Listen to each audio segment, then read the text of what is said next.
भारत में 5G service के trial की इजाजत मिल गई है और रिलायंस जियो, भारती एयरटेल, वोडाफोन आइडिया और MTNL जैसे मोबाइल ऑपरेटर्स ने इसकी टेस्टिंग भी शुरू कर दी है। आशा है कि अगले 6 महीने या फिर नए साल की शुरुआत में ही 5G सर्विसेज भारत में आम लोगों के लिए उपलब्ध हो जाएगी। हालांकि इस सर्विस की आहट से ही जहां कुछ लोग खुश नजर आ रहे हैं, तो वहीं कई लोग लगातार सोशल मीडिया पर 5G सर्विस को लेकर अपनी निराशा जाहिर कर रहे हैं। ऐसे में बड़ा सवाल उठता है कि आखिर ऐसा क्यों है जो लोग सुपर फास्ट डेटा स्पीड वाले 5G नेटवर्क की शिकायत करते नजर आ रहे हैं। तो इस वीडियो में हमने आपसे इन्हीं बड़े 5 कारणों को लेकर चर्चा की है। आइए हम विस्तार में इन 5 बड़े कारणों को जानते हैं। सबसे पहला और बड़ा कारण है भारत में सुपर स्लो है डेटा, ऐसे में नहीं है 5G से आशा। आपको बता दें कि हाल ही में उगला ने अपनी एक रिपोर्ट पेश की थी, जिसमें भारत मोबाइल इंटरनेट स्पीड में पाकिस्तान और नेपाल जैसे देशों से पीछे है। 137 देशों पर किए गए इस सर्वे में भारत को 122वां स्थान मिला है। भारत में 3G हो या फिर 4G,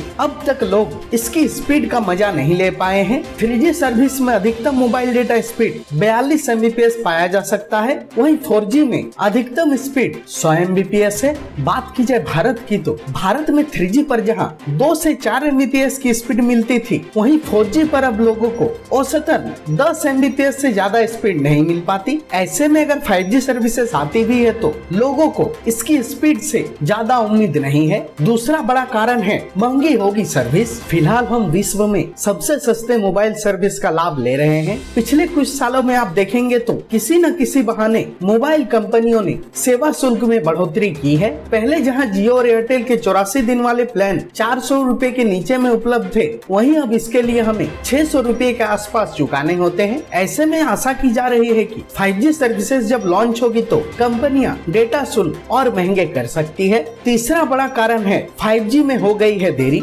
विश्व भर में 50 से ज्यादा देशों में 5G सर्विसेज का आगाज हो गया है, जबकि भारत में अब भी हम सिर्फ ट्रायल कर रहे हैं। भारत में 2022 से पहले 5G सर्विसेज आने की उम्मीद नहीं है, और अगर आती भी है तो शुरुआत कुछ बड़े शहरों से ही होंगे। छोटे शहर और गांव में इसके लिए काफी लंबा समय लग जाएगा। ऐसे में यह कहना जायज है कि 5G में हम देर कर चुके हैं। चौथा बड़ा कारण है थोड़ा डर अब भी है 5G सर्विस को लेकर। पिछले कुछ सालों से काफी अफवाहें आ रही हैं, जिसमें पक्षियों के मरने, इंसानों में बीमारी और ऑक्सीजन की कमी जैसे बातें शामिल है। हालांकि इसका कोई भी वैज्ञानिक तथ्य नहीं मिला है, लेकिन इस अफवाह का डर अब तक लोगों में व्याप्त है। हाँ, रेडिएशन की बात वैज्ञानिकों ने मानी भी है और उसका थोड़ा डर भी है। पांचवा और आखिरी कारण है अब भी आधी आबादी 2G पे है। भले ही हम 5G की बात कर रहे हैं, लेकिन अब भी भारत में लगभग आधे मोबाइल यूजर 2G सर्विसेज का उपयोग कर रहे हैं। हालांकि रिलायंस ने बेहद ही सस्ते बजट में जियो फोन लॉन्च कर बड़ी आबादी को